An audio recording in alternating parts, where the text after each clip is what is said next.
over 14 or 15 years ago, when I was doing some work in a partnership with South Africa,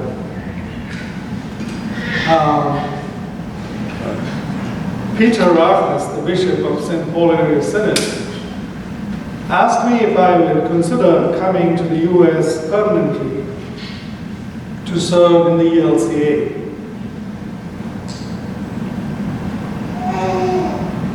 He said that in the ELCA we have two opposites, if you want to call it that, two extremes. We have some churches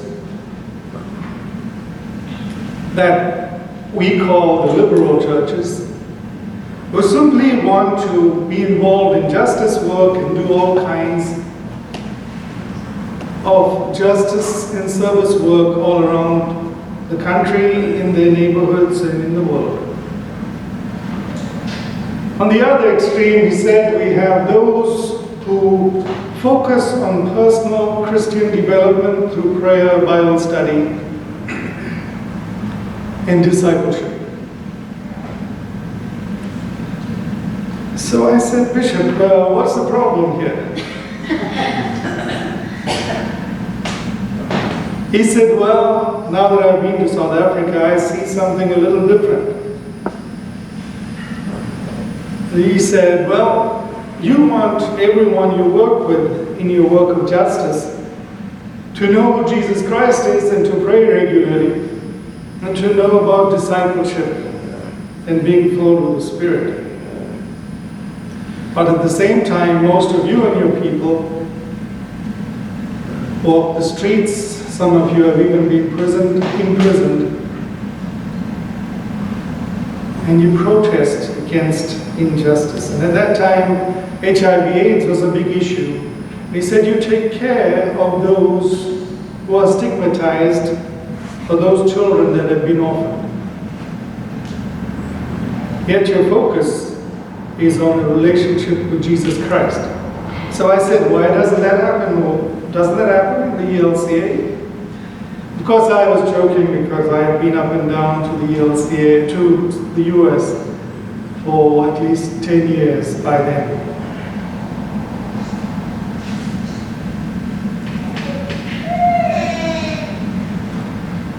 This is a problem throughout the church.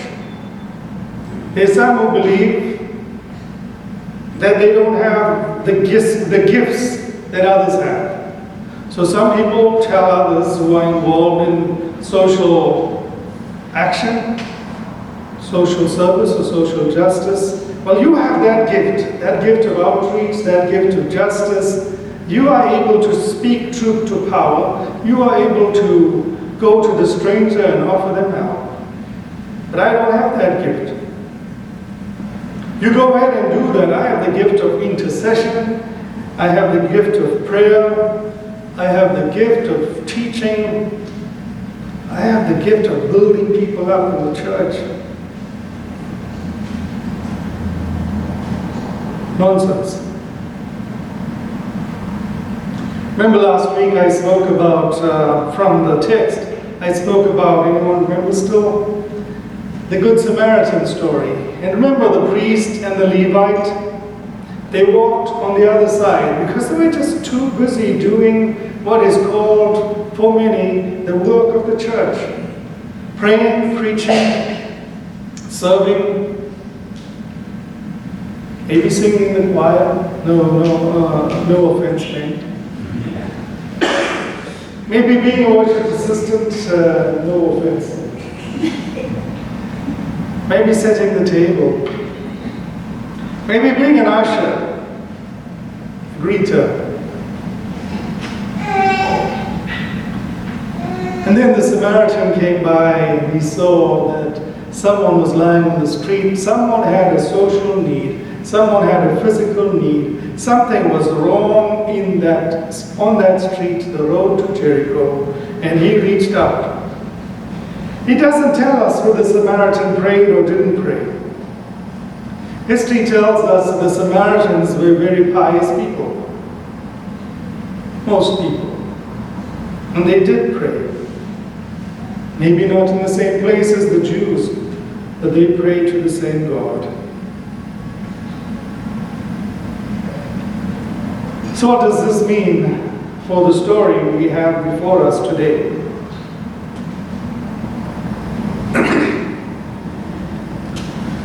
Martha was the doer and the server, right? Martha was the one who had invited Jesus. So let's be clear, it wasn't that she didn't want Jesus. She had brought Jesus into the house. So she did want to have a relationship with Jesus. So she did care that the Master was in town and that he was passing through. And she wanted to know more about him. Martha was the one who felt that this man had been on the street for a while because he was walking on his way to Jerusalem with his disciples. He must be thirsty, he must need a meal, he must need rest. At that time when a visitor came to your house, because they were walking through dusty streets, the other thing you did was bring them a bucket or a bowl of water and wash their feet. So it's likely she did all of that. It seems to me, and I try to picture this, that while Martha was washing the feet of Jesus, Mary was sitting at his feet. So who was doing the right thing?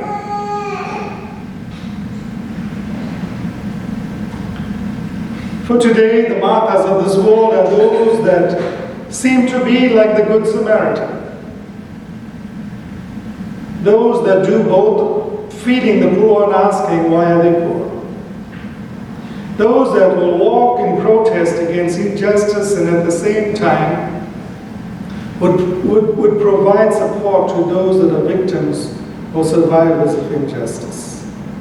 Martha would be the one outside the walls of the church. Martha would not look like she is sitting at the feet of Jesus.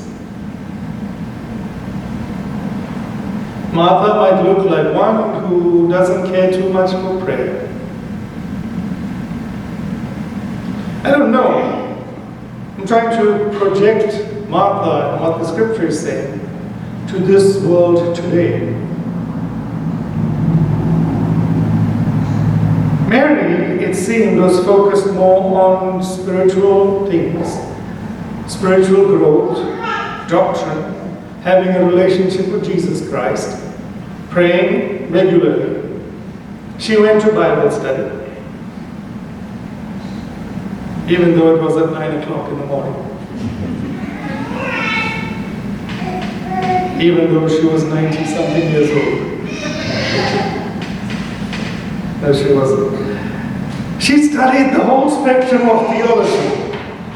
New Testament and Old Testament history, Christian ethics, systematic theology, missiology that had to do with going out into the world and evangelizing, doing outreach. Ecclesiology, about the history of the church and what the church should do and what form this church should take and what kind of liturgy they had from the beginning of time and how it needs to be changed and how it needs to adapt to today's world. She knew all that. She also understood why it maybe didn't look right to some of the pastor was not wearing his alb. Believe it or not, some people have commented about that, but they're not here. They're not from here.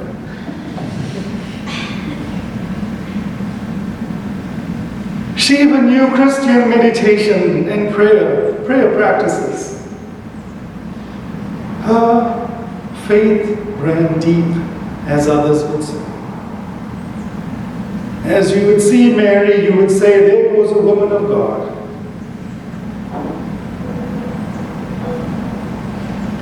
She knew everything that needed to be done in the church.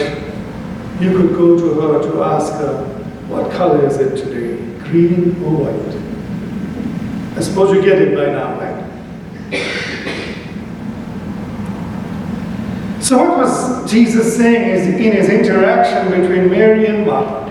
We don't hear much about what he said to Mary. It seemed like he said a lot to Mary, so we don't have a record of it.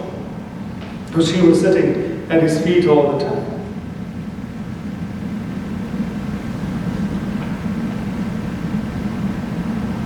There are two sides of the same coin.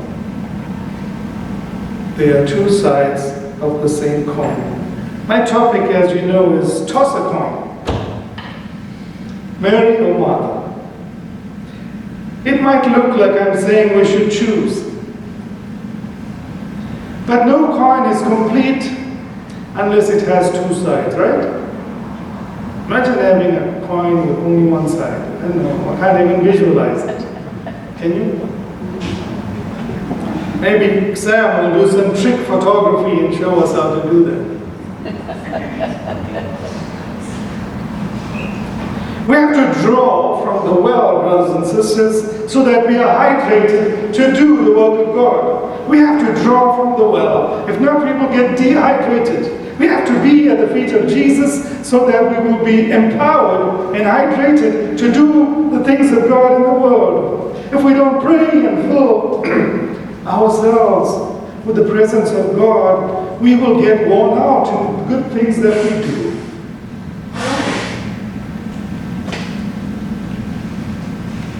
And you know what happens, especially in the heat of Gainesville, if you don't hydrate, you get heat stroke.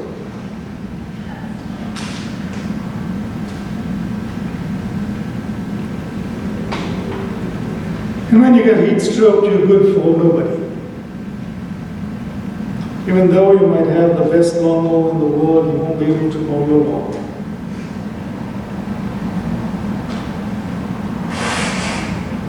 Then when we are dehydrated, we grasp at anything going around that will hydrate us. We together. Doesn't matter what it is. First aid says that this is what you must do. You must hydrate slowly and go into a cold place. Go into a place of comfort. And when we are dehydrated from not drinking from the well that is called the feet of Jesus, the well that is called our faith, the well that is called some place that the Holy Spirit dwells, we will then reach for anything that might look like this to fill ourselves and to hydrate ourselves. Then we will start experimenting with anything that looks like religion. Then we'll start exploring things that we think will hydrate us.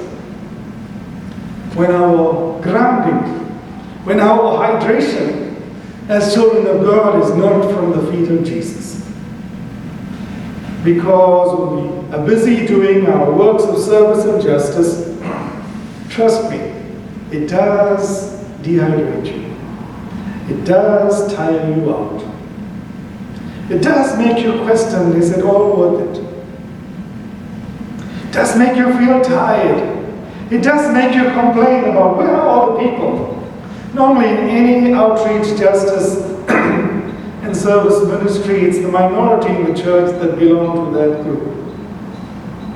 Maybe any will argue against that in our church.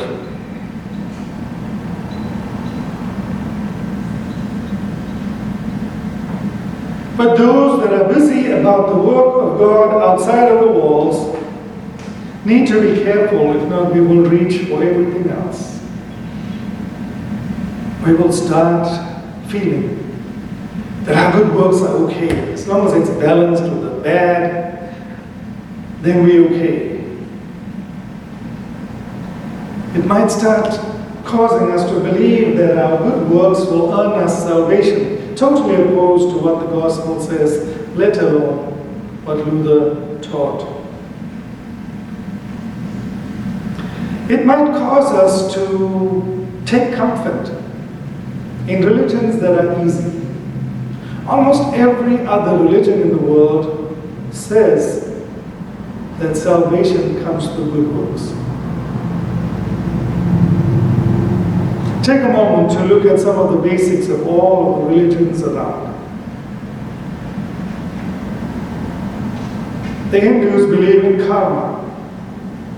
Many of the Eastern religions say the more good you do, the higher you climb in your reach for God. And if you're good enough, then you will become one with the Maker. Other Middle Eastern religions say that we have to do good, and if we do good, we'll show that we are closer to God. Some religions even have the 5-step program or the 7-step program, that if you fulfill all of these steps, whether it's praying 5 times a day, or whether it is giving to the poor, then you will grow spiritually.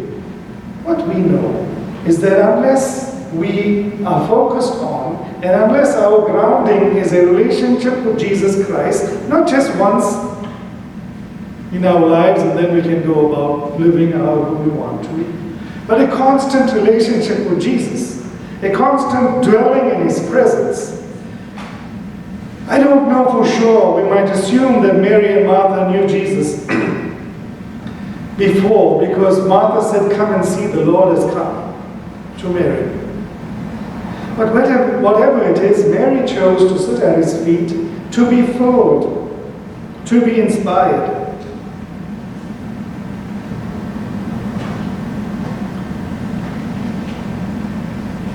Let me conclude. I played with this. Maybe Jesus was simply joking with Martha. Martha was whining. Let's be clear. "Lord, you know, I am slogging. I am wearing out my knees and my elbows. I am preparing food. I have all these things to do. Tell Mary to come and help me." And if you have children, 2 siblings at least, or probably know the dynamics in your home, how many times the one who's doing all the work complains, Mommy, I'm doing all of this. At least tell him to wash the dishes. Or at least tell him to cut the onions. That's a common one, right? Who wants to cut onions?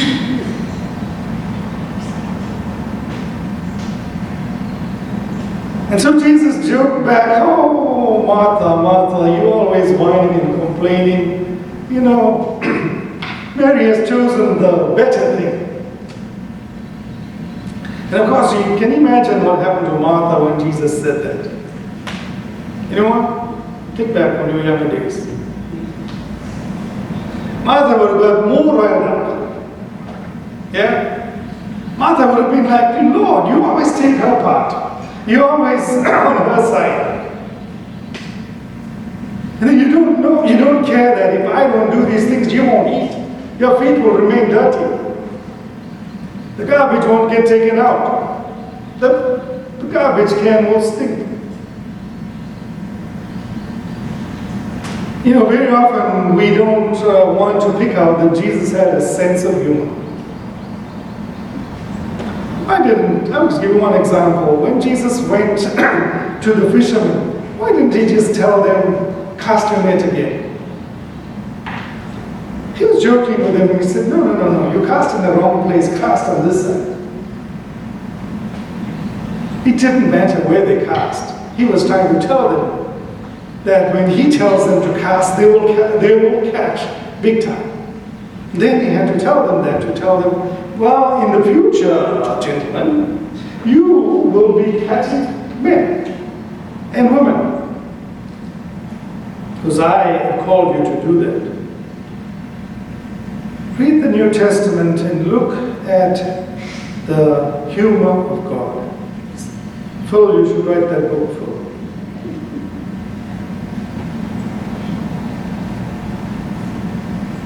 A pastor was counseling, I'm in with the story, a pastor was counseling a couple. And the man was complaining that he was not getting enough attention. I think everyone here is almost over 21. You just turned 21, Moses. Moses just turned 21. So you know what he means by attention, right? Maybe you didn't get that. she would be there and she would be busy doing stuff. And she said, well, Pastor, I'm doing all this stuff at home. I'm beautifying the house. I'm cooking food and cleaning the house. I'm doing all these nice things. I'm washing his clothes and he's supposed to wash it. I'm looking out for him. The pastor looked at the wife and said, just give him toast and tea. You know what's that? Toasted bread and tea. Or maybe coffee or iced tea, whatever. Just give him that. Don't spend 2 hours cooking for him. Then go and sit with him. Give him some attention. I don't know if Jesus was trying to say that. But I want to proclaim today, based on the whole of Scripture, that both of those things, doing the works and sitting at the feet of Jesus, are two sides of the same coin. And God help us if we try to have a one-sided coin. Amen.